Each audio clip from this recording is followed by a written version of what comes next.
dengan adanya korban di sebuah masjid, di lembaga, itu kan membangun solidaritas. Kalau saya perhatikan itu, dan bahkan kesadaran berkorban ini kan sudah menjadi kesadaran yang luar biasa. Kita terikat orang korban harus 7 orang loh, sebenarnya enggak. Ya, spirit yang harus kita bangun itu tatkala waktu korban, oh tetangga kita ada yang perlu kita belikan, kita akan lebih baik. Anak-anak sekarang itu merasa tahu lah, oh ini Idul Adha, korban ini dan lain sebagainya. Memang yang perlu mungkin ya perlu didorong ini adalah bagaimana melibatkan media sosial. Karena anak sekarang kan tidak pernah lepas dari itu lain yang mungkin perlu kita dorong ke arah itu. Idul Adha ini bukan sekedar ya kan, sekedar berkorban, tapi menumbuhkan rasa kebersamaan yang tinggi.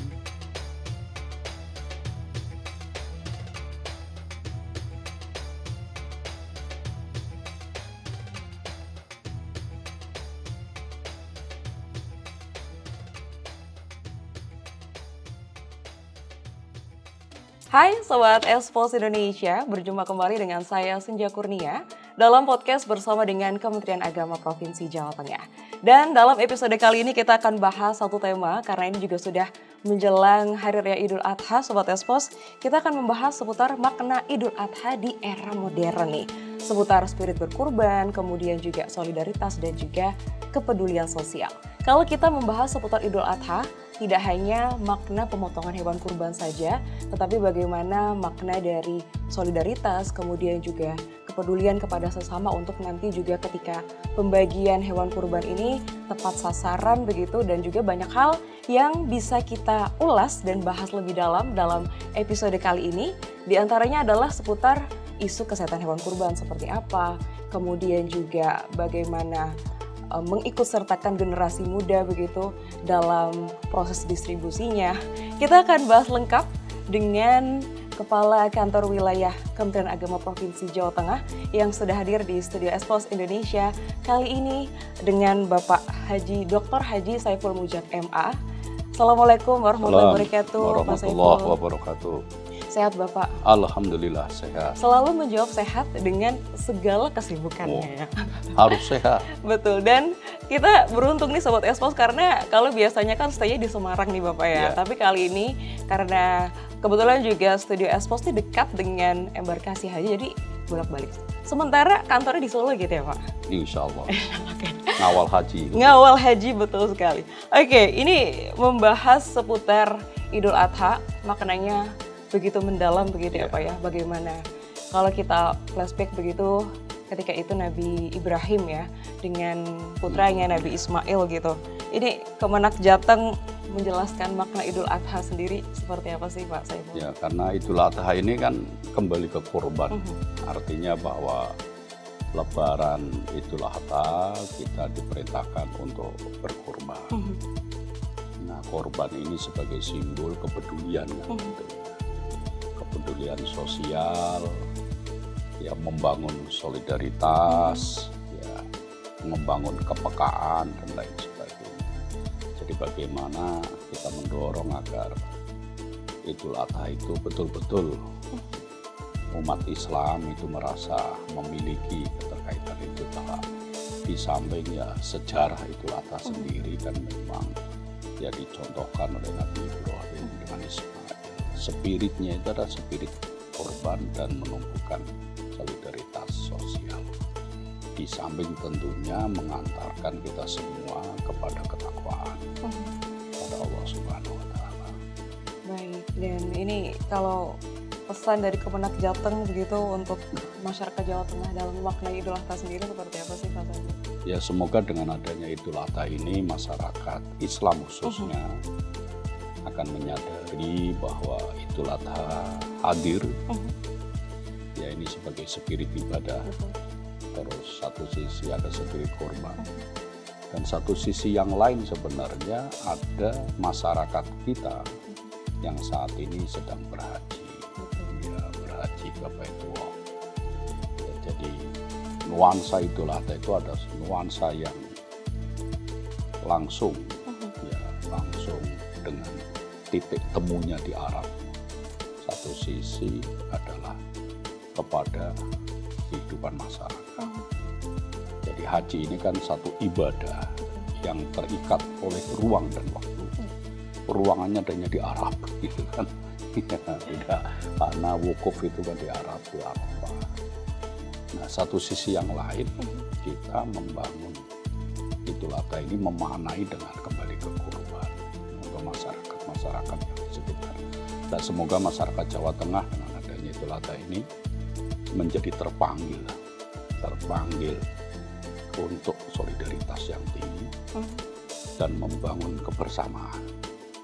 Baik, tapi sejauh ini lancar-lancar ya Pak, karena kan embarkasi Solo ini termasuk salah satu yang tersibuk begitu ya dalam memberangkatkan jemaah. Ya, untuk tahun ini kita memberangkatkan sekitar 95 kloter yang tergabung di embarkasi SOC, itu sekitar 34.000 dengan petugas. Semoga lancar semuanya Insya ya nanti Allah, kembali mohon ke doanya. tanah air. Baik, nah ini setiap hari raya mungkin agak berbeda dengan Idul Fitri yang memang jatuhnya di tanggal 1 begitu Pak ya. Kalau di Idul Adha kan di 10 Zulhijjah. 10 Tentunya juga ada sidang isbat menuju 10 hari menjelang ini. Kalau di tahun ini seperti apa nih Pak persiapannya? Ya, sidang isbat itu selalu untuk awal Ramadan dan awal Dzulhijjah. Ya, nanti Kementerian Agama akan melaksanakan ya sidang isbat untuk menentukan awal Dzulhijjah. Kalau sudah tentukan awal Dzulhijjah kan 10-nya ketahuan. Betul. Ya, jadi awalnya yang ditentukan dan itu pasti sidang isbat. Oke, baik. Nah ini kita ke pengelolaan hewan kurban. Jadi satu hal yang terus juga dievaluasi begitu setiap tahunnya Bapak terkait dengan isu kesehatan begitu. Dan ini juga jelas ada kerjasama begitu dengan Dinas Kesehatan, dengan Dinas Peternakan. Sejauh ini untuk pelaksanaan di tahun ini seperti apa Bapak? Semakin kesini tuh masyarakat kita kan semakin dewasa ya, semakin bagus dalam mengelola keagamaan, mengelola isu-isu terkait dengan praktek keagamaan. Kayak contoh korban ini kan ada yang dikelola, ya ada dikelola dengan lembaga-lembaga ya. Ada lembaga-lembaga yang sifatnya ya personal, ada yang lembaga sifat sosial dan lain sebagainya. Ini kan sudah bagus.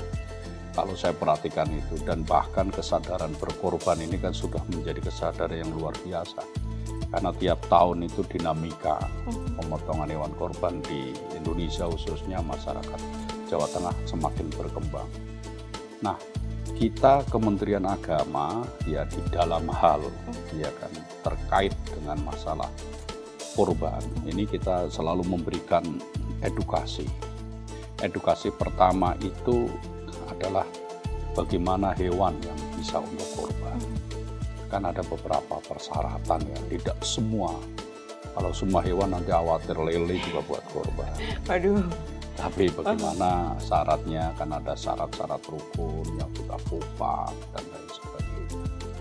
Yang kedua juga kita kerjasama. Dinas-dinas kesehatan hewan sudah pasti ikut di dalamnya karena dia akan mengecek.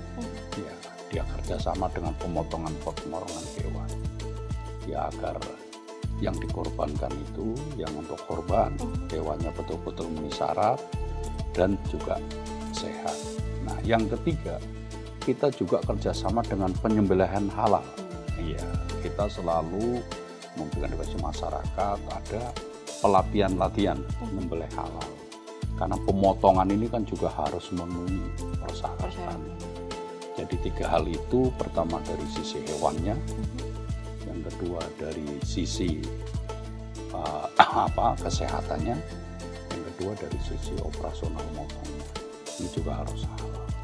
Nah, baru yang keempat itu kan kita kembalikan kepada lembaga-lembaga atau ormas-ormas atau apa dalam hal pembagian gitu. Ini pembagian juga harus tertib. Ya, apakah ya sebenarnya yang paling baik adalah pembagian seperti zakat fitrah diantar ke rumah. Itu lebih baik. Tapi kadang-kala ya karena untuk syiar gitu, ya itu nanti kita kembalikan kepada kepanitiaan. Nah, satu sisi lagi juga menjaga kebersihan. Karena dengan tumpah darah mengalir potongan itu kan juga harus menjaga kebersihannya dan lain sebagainya. ini tadi jadi satu poin yang bisa kita highlight Sobat Expos terkait dengan distribusi yang terus juga diusahakan untuk merata ke tempat-tempat atau daerah-daerah terpencil yang memang membutuhkan.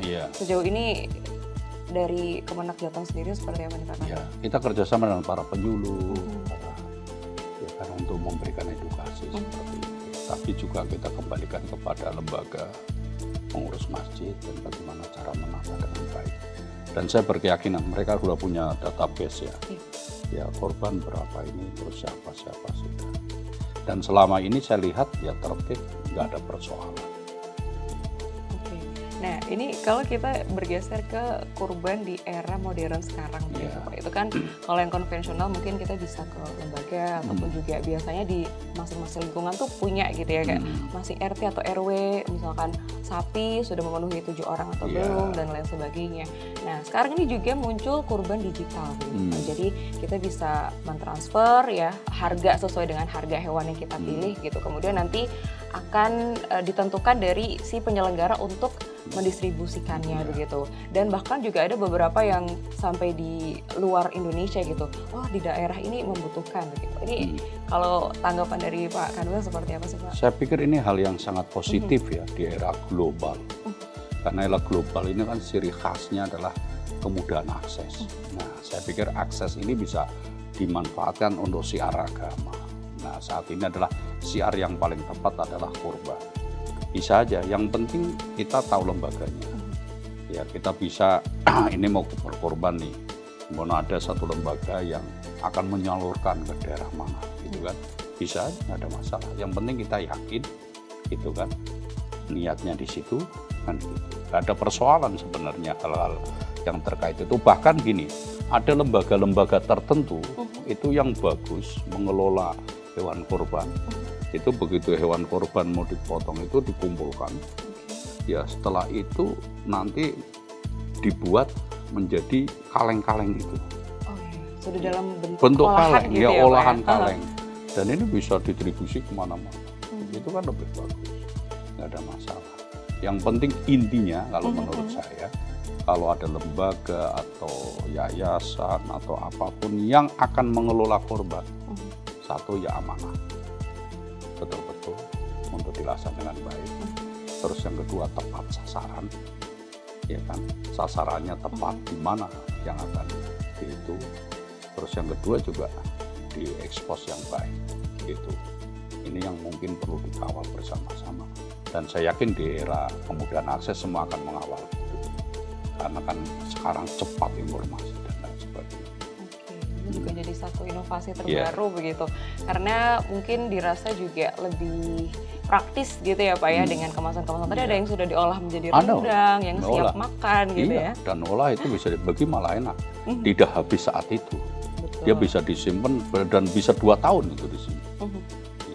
Oke, nah ini juga ada sekarang itu pembelian hewan kurban melalui platform online Pak. Jadi kalau dulu kan kayak kalau nggak pegang sendiri di pasar gitu kayak kurang mantap. Kalau sekarang ini sudah dengan berbagai kemudahan, seperti apa Pak?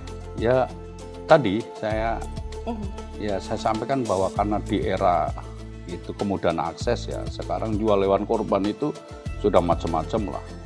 Kita tinggal bisa milih kan, gambarnya seperti itu. Isinya sekian kilo, harganya sekian, kan udah langsung gitu kan. Yang penting kan nanti begitu kita beli secara online, diantar kan hewannya sama kan. Jangan sampai nanti gambarnya gitu hewannya beda.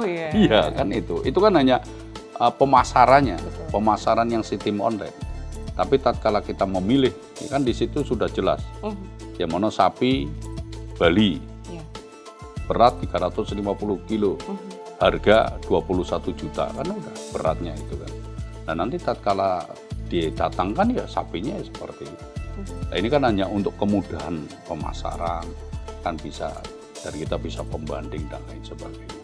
Kalau kita datang ke pasar hewan, kita kan langsung memilih. Betul. Yang memilih 1-2. Nah saat ini kan banyak orang yang mungkin tidak sempat, atau panitianya sibuk, ya udah dengan itu. Tapi yang penting kan nanti begitu transaksi, didatang hewannya kan sama dan lain sebagainya. Makanya tadi, kriterianya hewannya kan jelas, syaratnya hewannya jelas kan. Jadi satu hal yang juga menjadi pertimbangan gitu ya. Apakah kemudian sama gitu rasa berkurbannya dengan konvensional sama ya? Karena emang niatnya betul gitu ya Pak ya? Yang pertama kan niat ya. Niatnya. Iya, artinya bahwa niat saya berkorban. Saya yakin dengan kelompok-kelompok tertentu, ya kan. Dengan kelompok saya udah saya transfer aja. Saya kadang-kadang kan ada yang brosur kan. Ya mohon maaf nih, kelompok alumni sekolahan. Ya, karena ada yang kadang ada ya kelompok alumni nawarkan, Pak ini kita mau korban nih. Mau kita dorong ke salah satu desa, di sana sangat membutuhkan gitu kan, kelompok ini ya sudah ada sapi 2, tapi pesertanya masih kurang 1 sapi 7 orang. Nah kita yakin dengan kelompok ya udah kita transfer aja. Bismillah kan gak ada persoalan, mau kita tahu kelompoknya. Nah kalau kita nggak tahu kelompoknya, nggak tahu apanya, ya kita perlu tabayun.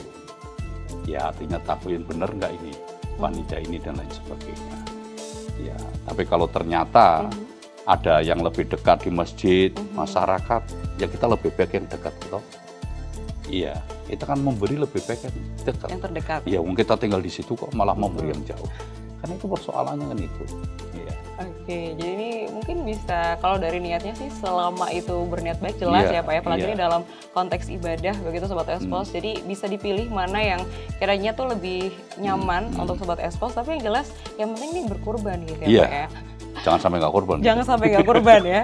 Nah ini kan kadang tuh juga mungkin memaknainya adalah ketika zakat fitrah itu kan wajib per kepala gitu ya Pak. Tapi untuk kurban ini kan kadang mungkin merasanya oh tahun ini nih kebutuhannya lagi banyak nih. Jadi kurban atau enggak ya gitu. Ada penjelasannya nggak? Ya jadi kan gini, tatkala saat berkorban kita mampu untuk berkorban, berkorbanlah.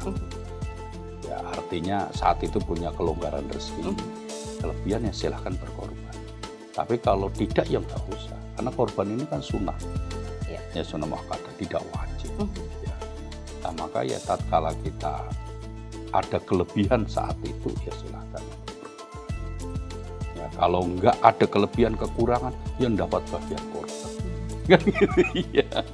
Karena ini jadi satu momentum yang jelas ditunggu-tunggu, Idul Kurban begitu, dimana yang mungkin biasanya jarang makan daging akhirnya bisa sama-sama mendapatkan makanan yang enak begitu ya Pak ya di salah satu spiritnya, salah satu syiar dakwahnya dengan korban ini kan memberikan kepada masyarakat. Kalau kayak ya tadi kita kelebihan kita bagi-bagi, kita korban. Sehingga tadi yang tidak pernah kesentuh dagingannya makan daging dan lain sebagainya. Bahkan ini sangat baik ya bisa mendukung program stunting ya kan untuk memberikan gizi dan lain sebagainya. Nah maka ini yang pentingnya gitu. Jadi harusnya di masyarakat tatkala kayak gini atau lembaga ya atau masjid itu betul-betul didata dulu. Kira-kira seperti apa? Terus orang yang mampu didata dulu. Ya, kalau pas saat itu mampu dia wajib berkorban. Silakan didata. Ya karena kita akan memberikan syiarnya kan seperti itu. Baik. Nah ini kan yang jadi satu bahasan juga seperti apa solidaritas, begitu ya, kepedulian sosial. Seperti apa sih Pak Kanwil nih Kemenak Jateng memanfaatkan momentum Idul Adha ini begitu ya untuk memperkuat nilai-nilai sosial di masyarakat? Ya kita tadi saya sampaikan bahwa Kanwil Kementerian Agama kan bekerja sama dengan lembaga-lembaga, bekerja sama dengan para penyuluh, bekerja sama ya kan dengan seluruh hal terkait dengan memberikan edukasi kepada masyarakat agar dengan adanya Idul Adha ini kita tumbuh solidaritas. Sama kayak puasa ini merasakan lapar dan haus. Nah tatkala kita Idul Adha ya setidaknya kita memberikanlah pembelajaran terkait dengan korban. Nah, untuk supaya masyarakat itu benar-benar memahami lah kehadiran Idul Adha itu untuk syiar, solidaritas dan lain sebagainya. Bahkan di madrasah-madrasah itu kan juga kita berikan edukasi. Ya, belajar berkorban. Iya, anak-anak siswa kadang pada iuran untuk ya berkorban supaya mengenal ya korban itu seperti ini dan lain sebagainya. Dan bahkan sebenarnya kan gini, tatkala kita mampu ya saat itu sebenarnya kalau kita tidak mampu motong satu hewan korban, kita bisa amal seikhlasnya untuk membantu. Iya, kalau kita punya tetangga ya yang perlu ya udah. Kalau kita ternyata Anda bantu aja, bisa aja supaya dia bisa beli daging dan lain sebagainya. Itu yang sebenarnya harus ditumbuhkan. Jadi tidak harus kita terikat. Ya terikat, wah saya harus korban harus minimal 1 kambing loh. Kita terikat orang korban harus 7 orang loh. Sebenarnya enggak. Ya spirit yang harus kita bangun itu tatkala waktu korban, oh tetangga kita ada yang perlu kita berikan, kita akan lebih baik daripada terikat kontak. Jadi banyak hal yang bisa kita lakukan untuk memaknai lebih dalam tadi berbagi dalam momentum ini begitu. Baik, nah ini kalau terkait dengan pelaksanaan sholat Id ya di 6 Juni nanti begitu Pak Kanwil, seperti apa nih persiapannya Pak? Ya kalau sholat Id, Idul Adha ya sama dengan sholat Idul Fitri. Kalau kemarin kita disibukkan dengan masjid-masjid menggelar, ya menggelar mudik ramah masjid. Kalau Idul Adha ini ya biasa aja, artinya ya sudah para pengurus masjid, mushola atau lapangan yang menyaksikan pasti sudah membentuk suatu kepanitiaan untuk melaksanakan sholat di lingkungan masing-masing. Yang terpenting lagi bahwa sholat itu harus tertib, tidak mengganggu jalan, gitu kan, dan bisa dilaksanakan dengan khusyuk. Terus yang kedua, bila nanti setelah sholat ada yang langsung motong korban, ada yang langsung motong korban, ya tempatkan pemotongan-pemotongan yang sekiranya ya yang tempatnya aman, nyaman, ya tidak memberikan kotoran ke luar-luar dan lain sebagainya. Itu yang mungkin perlu kita edukasi. Nah, terus yang kedua, pemotongan ini kan sampai 4 hari, hari raya dan 3 hari tasrek. Nah, ini kan silakan. Jadi memang sudah, karena memang ini sudah menjadi agenda tahunan gitu ya Pak Saifullah. Jadi memang sudah pasti dalam lingkungan juga sudah punya kepanitiaan, kemudian bagaimana nanti persiapannya, bahkan sudah cukup jauh-jauh hari itu kita lihat di pinggir jalan sudah banyak yang jual hewan kurban. Ini sudah mulai terasa. Ini salah satu syiarnya. Salah satu syiarnya. Dan bahkan dari berbagai daerah dia sudah ngapling tempat-tempat yang jual hewan kurban. Oke, baik. Nah ini jelas ada tantangan begitu ya Pak ya, namanya juga berkaitan dengan umat begitu. Ini logistik hewan kurban, kemudian pengelolaan limbah penyembelihannya sendiri seperti apa? Ya itulah kita yang selalu dengan dinas kesehatan, terus juga dinas lingkungan, kan itu yang harus mungkin yang penting gitu ya dalam tanda kutip ini. Kalau masalah orang jual hewan kurban udah nggak usah diajari. Dia udah pasti akan cari tempat-tempat strategis. Tapi bagaimana kebersihan tetap terjaga, setelah selesainya juga menjadi bersih. Terus yang kedua, pemotongan tadi, ya kalau di masjid cari tempat yang kira-kira betul-betul pembuangannya gampang, ya tidak menggenang nantinya. Gitu. Kalau sebenarnya pemotong lebih baik kan di tempat pemotongan resmi. Cuma kan siarnya pengen pemotongan lainnya. Mungkin yang perlu diberikan edukasi supaya tetap bersih, tidak tergenang dan lain sebagainya. Oke, ini memang juga jadi satu hal yang perlu diperhatikan juga, bagaimana pembuangan limbah kurban begitu Sobat Expos ya, supaya tidak menimbulkan masalah polusi ataupun juga kesehatan di masyarakat begitu. Baik, nah ini kalau tadi kita kaitkan dengan bagaimana ada andil generasi muda gitu. Karena kan jelas ya kalau tadi Pak Saiful sampaikan bahkan yang tukang jagal ini sudah ada pelatihannya begitu untuk nanti bagaimana nih ada penerusnya atau regenerasinya gitu. Seperti apa Pak? Biasanya kan di masjid-masjid ada remaja masjid. Itu pasti dilibatkan. Ya dilibatkan terkait dengan pengadaan korban atau pelaksanaan korban. Dan kita juga ya tadi di madrasah-madrasah itu kan sebagai generasi ya supaya ikut loh ini korban dan lain sebagainya. Nah, kita selalu memberikan edukasi ke arah itu ya supaya ada kepemilikan lah. Anak-anak sekarang itu merasa tahu lah, oh ini itulah apa korban ini dan lain sebagainya.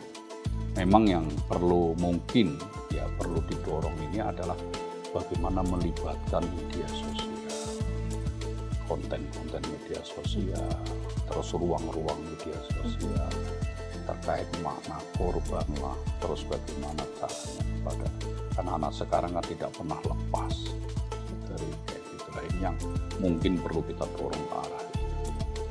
Oke, jadi ini juga mengikuti perkembangan zaman, diantaranya juga membuat konten-konten terkait dengan hal itu gitu via media sosial ya. Oke, nah ini momentum Idul Adha kan juga jelas berpengaruh terhadap perekonomian lokal, Pak Saiful ya. Karena memang mendorong sektor peternakan dan kuliner di Jawa Tengah sendiri nih. Bagaimana Kemenak Jateng melihatnya, Pak? Sangat positif, ya, karena gerakan ekonomi, ya kan. Kita punya programnya di Kementerian Agama itu, pemberdayaan ekonomi umat. Nah, pemberdayaan ekonomi umat ini ada dua pintu besar sebenarnya, Basnas dengan BWI. Basnas sudah jelas, ada ZIS, BWI juga ada wakaf uang.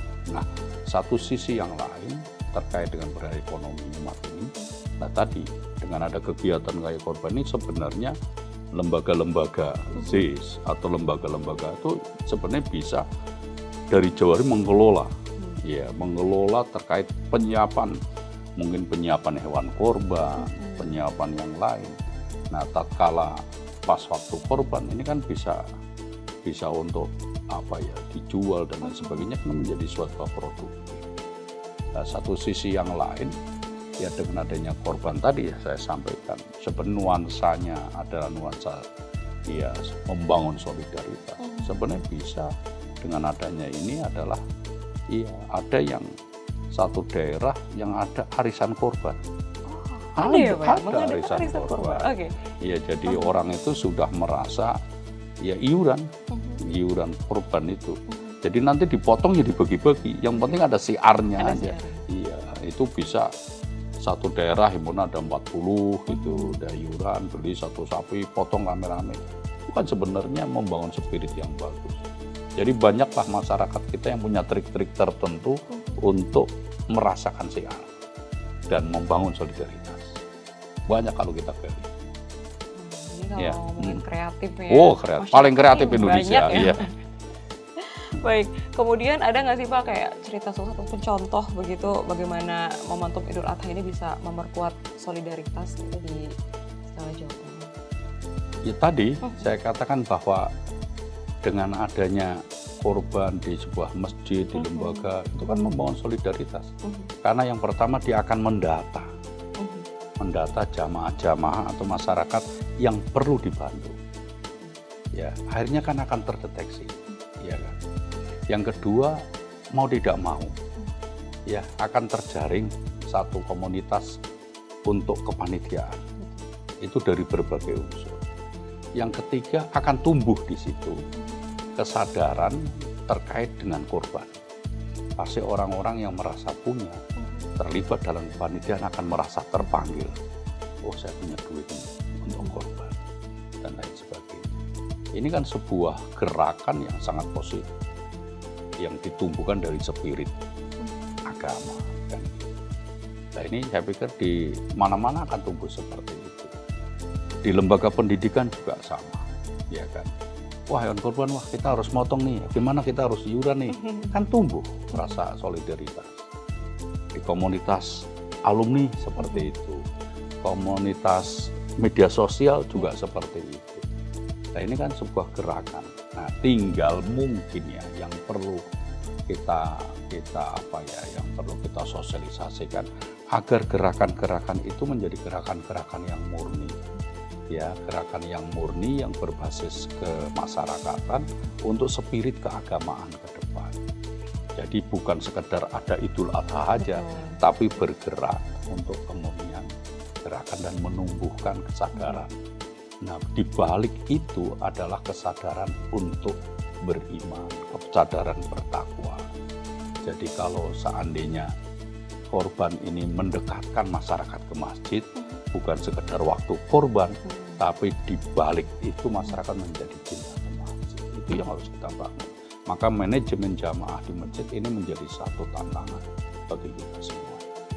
Baik, ini jadi satu hal yang penting dan kadang mungkin juga tidak sadar tuh kita lupakan gitu ya Pak. Jadi bukan hanya seputar seremonial di hari H-nya saja atau di momen-momen tertentu saja begitu Sobat Expose. Nah, ini kan menjadi satu hal yang kegiatan yang cukup sibuk tentunya bagi Kemenak Jateng begitu ya Pak, ya, mulai dari hewan kurban, kemudian pelaksanaan ibadah haji, menuju nanti hari H Idul Adha. Sejauh ini Kemenak Jateng mengawal segala prosesnya seperti apa? Udah menjadi tusinya.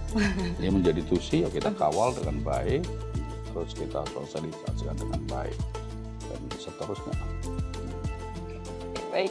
Nah, ini kalau kita kembali lagi ke distribusi tadi Pak, karena kan Jawa Tengah ini menjadi satu provinsi yang cukup beragam begitu ya, majemuk begitu.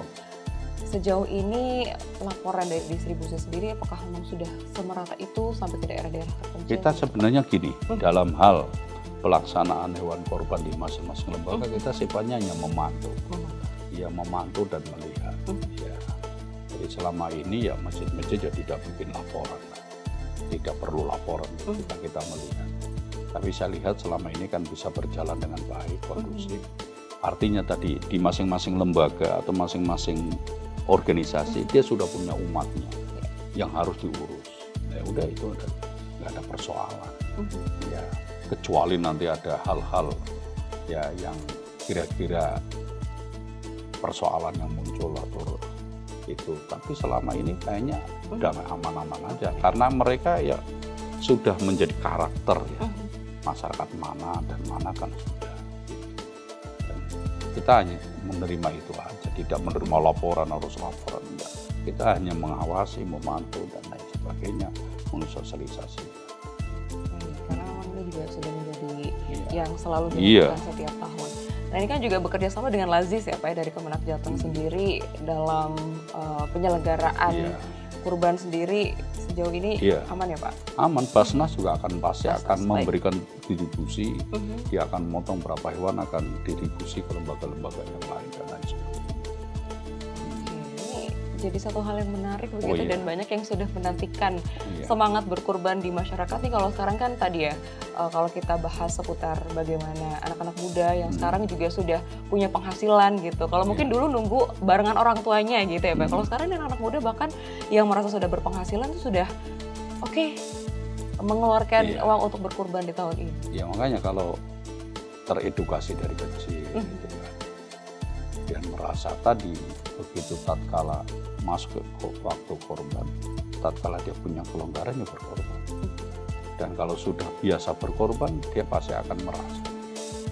Kan gitu. Nah ini yang perlu kita bangun dan kesadaran untuk berkorban. Sama dengan kesadaran zakat, kan gitu. Kalau kita harus dipaksa 2,5% dari penghasilan kita, ini dalam rangka untuk menumbuhkan kesadaran. Nah caranya menumbuhkan kesadaran tadi kita libatkan kepanitiaan, libatkan itu, jadi nanti dia merasa memiliki. Ya, tapi kalau nggak pernah dilibatkan dia kan nggak paham. Oh ini. Ya. Oke, karena Kemenak Jateng juga sudah melakukan serangkaian inovasi begitu untuk lebih kekinian gitu ya Pak ya, bagaimana menjalankan syariat-syariat yang juga memang sesuai dengan syariat Islam, tapi dengan kemasan yang lebih baru, lebih kekinian, lebih cocok begitu dengan anak-anak. Ya, kita dalam hal memberikan sosialisasi dalam program-program ke masyarakat terkait dengan pelayanan keagamaan, kehidupan beragama, kita kan juga harus memahami terkait kondisi real di lapangan, bagaimana coraknya, ya kita harus menyesuaikan itu, nah, apalagi dengan di era informasi saat ini kan. Baik, terima kasih Pak Kanwil, sama-sama. sehat selalu Bapak. Sehat, ini lancar. Ada yang ingin disampaikan tentunya, bagaimana lebih memaknai lagi Idul Adha pada masyarakat Jawa Tengah, silakan Bapak. Ya semoga dengan Idul Adha ini kita masyarakat Islam khususnya kita akan semakin tergugah, kita akan semakin bangkit bahwa Idul Adha ini bukan sekedar berkorban, tapi menumbuhkan rasa kebersamaan yang tinggi dan juga membangun toleransi yang hebat untuk memperkuat ukhuwah Islam yang ke depan. Terima kasih, semoga Allah meridhai kita semua. Terima kasih. Selamat kasih. Memperingati Hari Raya Idul Adha. Iya. Tentunya Pak Kanwil, kita ketemu lagi di tema-tema yang Amin. lain ya. Assalamualaikum warahmatullahi Salam wabarakatuh. warahmatullahi wabarakatuh. Baik, Sobat Expos Indonesia, itu tadi obrolan seru ya dalam podcast bersama dengan Kementerian Agama Provinsi Jawa Tengah yang sudah membahas seputar Idul Adha di era modern. Jadi sampai bertemu di tema-tema menarik lainnya.